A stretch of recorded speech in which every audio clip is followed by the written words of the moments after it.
প্রতিটি মানুষকে এই বাজেটের আওতায় আনার জন্য। এবং এই জন্য আমাদের স্লোগানটি ছিল এরকম, অর্থনীতিকে গণতন্ত্রায়ন করা। এবং এই প্রেক্ষাপটটা আরো বেশি ধারণ করতে হয়েছে, কারণ এর আগে অর্থনীতিটা ছিল পৃষ্ঠপোষকতার অর্থনীতি, কিছু মানুষের জন্য অর্থনীতি, কিছু গোষ্ঠীর জন্য অর্থনীতি, অথবা কিছু অর্গানাইজড গ্রুপের জন্য অর্থনীতি।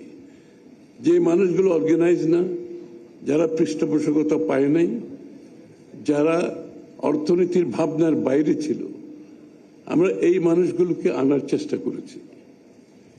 এবং সবার জন্য এই বাজেটে আপনারা লক্ষ্য করবেন, অ্যালোকেশন ওয়াইজ আমাদের এই সীমিত সম্পদের মধ্যে, সীমাবদ্ধতার মধ্যেও সকলের জন্য কম বেশি অ্যালোকেশন দেওয়া আছে, প্রোগ্রাম দেওয়া আছে এবং রোড ম্যাপ দেওয়া আছে। শুধুমাত্র যে পলিসি নীতিমালা নয়, আমরা কিন্তু রোড ম্যাপ দিয়েছি। এটা বাস্তবায়ন করতে গেলে আমাদের কি কি করতে হবে সেটাও কিন্তু পরিষ্কারভাবে বলা হয়েছে।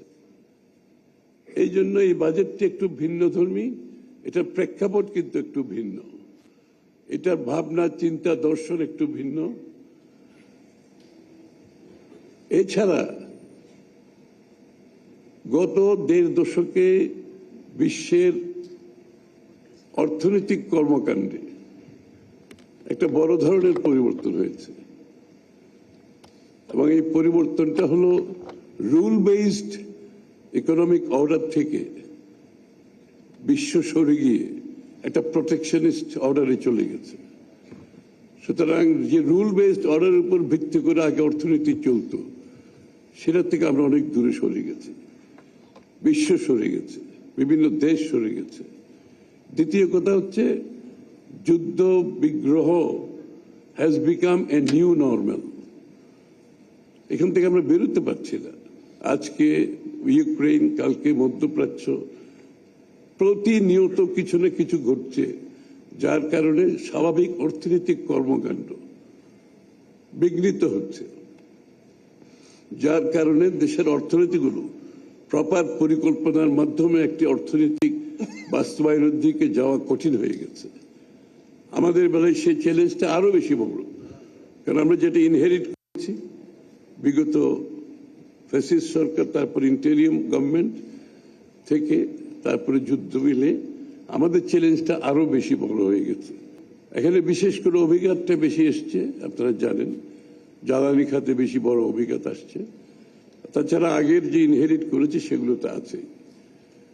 এই প্রেক্ষাপটে বাজেট করতে গিয়ে সবাইকে মাথায় রেখে সবার জন্য বাংলাদেশ ডেমোক্রেটাইজেশন, গণতন্ত্র, অর্থনীতির গণতন্ত্রায়ন এবং একটি মৌলিক নৈতিক ভিত্তির উপর একটি দেশ পরিচালনার ভিত্তি, দেশ পরিচালনার বিষয়টাও আমাদের বিবেচনা ছিল, যে নীতি নৈতিকতার মাধ্যমে আমরা যেখানে ওয়েস্টফুল কোনো ইকোনমি করতে পারবো না। তার উপরে আবার সীমিত সম্পদও রয়ে গেছে, যে কারণে আমরা একটা কথা বারবার বলেছি, আমরা আমাদের ব্যয়গুলো হবে, প্রত্যেকটি ব্যয়ের পিছনে, প্রত্যেকটি প্রকল্পের পিছনে আমরা ক্রাইটেরিয়া করেছি, 4টা ক্রাইটেরিয়া। একটা হচ্ছে ভ্যালু ফর মানি, একটা হচ্ছে রিটার্ন অন ইনভেস্টমেন্ট, একটা হচ্ছে জব ক্রিয়েশন, একটা হচ্ছে এনভায়রনমেন্টাল কনসিডারেশন। এই 4টি কনসিডারেশনের উপর ভিত্তি করে আমরা আগামী দিনের প্রকল্পগুলো বাস্তবায়নের দিকে নিয়ে যাওয়ার কথা পরিষ্কারভাবে বলেছি।